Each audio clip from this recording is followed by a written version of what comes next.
आम्ही मालकाच्या जोडीदाराच्या घरी गेलो आणि पियस आहेत बरं का त्यांचं मालकाचं जोडीदार. आणि काय मोठं घर, काय मोठा बंगला, देवारात लय गोडवानी.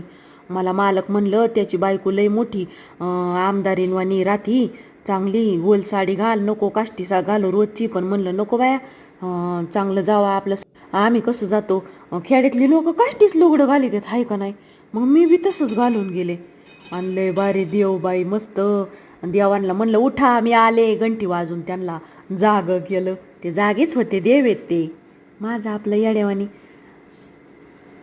आणि त्या म्हणल्या मला जेवायला तर इतकं भारी केलं तर माझ्या तोंडाला लय पाणी सुटलं होतं. म्हणलं काय खाऊन काय नाही, इतकं भारी भारी केलं तर. मला तर काही काय पदार्थांची नावं बी माहिती नाही, असलं जेवाय केलं तर. आणि मला म्हणले बसा खुर्चीवर.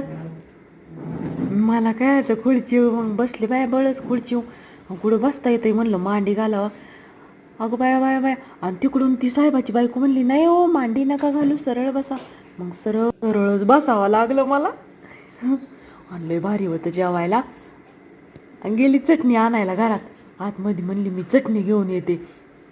तोवर मी म्हणलं की सावकाश जेवा सावकाश. आणि ती बघितल्यावर कुठे दम पडतोय. मी म्हणलं नको नको. ते म्हणल्या पाहिजे का, म्हणलं नको. आणि गेलेल्या बघितल्या, मी एक घास बघितला खाऊन. असं गोडवानी जेवाय केलं, लय मस्त केलं, लय भारी केलं.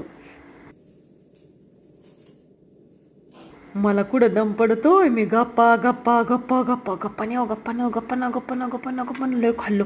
भासून तीन तीन लय लय होतं भारी भारी. आणि त्या नाही का गोल गोल बघा लय भारी होतं काहीतरी खोक्यात.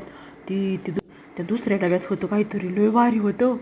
लय जेवायला भारी होतं, सगळंच खावं वाटत होतं. मी सगळंच खाऊन घेणार होते, खाल्लं बी लय खाल्लं, सटकून आणलं. मी काही सुट्टी देते काय तेव्हा, अख्खं ताट खाऊन घेतलं.